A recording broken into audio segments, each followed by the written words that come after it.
Mukhang hindi pa man nagsisimula ang Commissioner's Cup, may ingay na agad sa social media.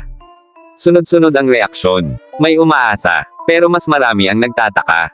Matapos kumpirmahin ng SMB ang pagkuha kay Marcus Lee bilang import, tila nahati ang opinyon ng mga fans. At ang tanong na paulit-ulit kung nababasa, sapat ba si Marcus Lee para tapatan si Bol Bol ng TNT? Bago tayo magpatuloy mga kahops, kung mahilig ka sa ganitong usapang PBA, analysis, at real talk breakdown, hit that subscribe button ngayon na at samahan mo ako sa ating discussion.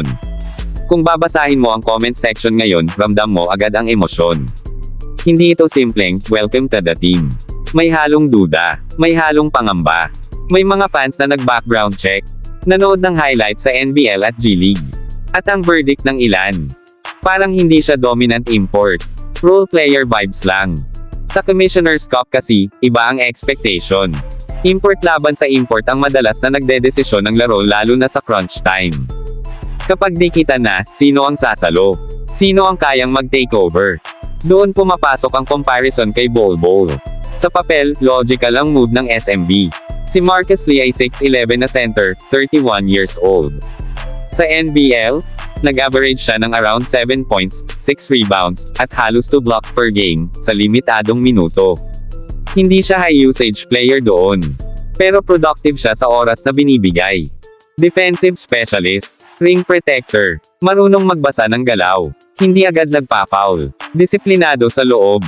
At kung babalikan ang stint niya sa G League bilang bahagi ng affiliate ng Miami Heat, mas tumaas ang numbers niya, 10 points, 7 rebounds, halos 2 blocks kada laro.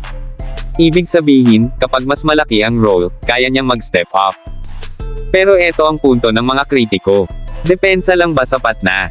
Dahil kapag ang katapat mo ay si Bol Bol, 7'3", may haba, may perimeter skills, kayang magdala ng bola, kayang tumira sa labas, ibang level na yon. Isa sa pinakamalakas na argumento ng fans ay offense. Oo, may depensa si Lee. Pero kaya ba niyang magbigay ng sure points kapag kinakailangan? Kaya ba niyang mag-post, mag-isolate, o mag-midrange kapag nababarahan ang locals?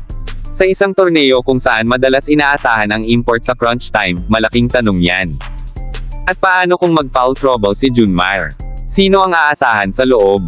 May nagsasabi na posible ang Twin Tower lineup.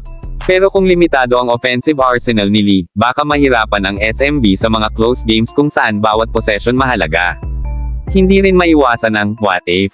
Maraming fans ang nagsabi, bakit hindi si Benny Boatwright?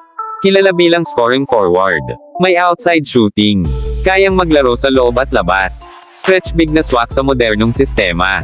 May iba naman na binanggit sina DeMarcus Cousins at Kenneth Farid, mga pangalan na dati nang naiuugnay sa SMB. Mas mabigat ang resume. Mas subok sa mataas na antas.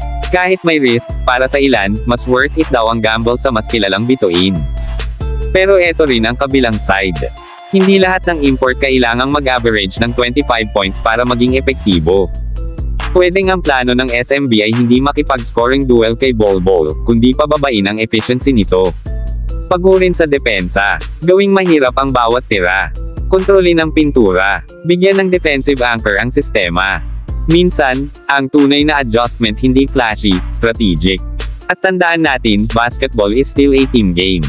Kung ang locals ng SMB ang magiging primary scorers habang si Lee ang magbibigay ng depensang hindi nakikita sa stats sheet, baka iyon ang tunay na blueprint.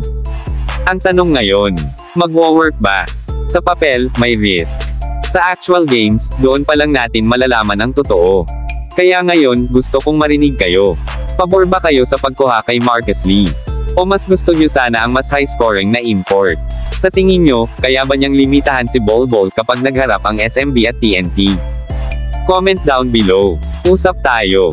At kung gusto mo ng mas malalim pang breakdown, hot takes, at PBA stories na diretso at walang paligoy, subscribe ka na dito sa Race Hoops Universe. Dito, hindi lang tayo nanonood ng laro. Ina-analyze natin, inuugnay natin, at binubuo natin ang tunay na kwento sa likod ng bawat laban.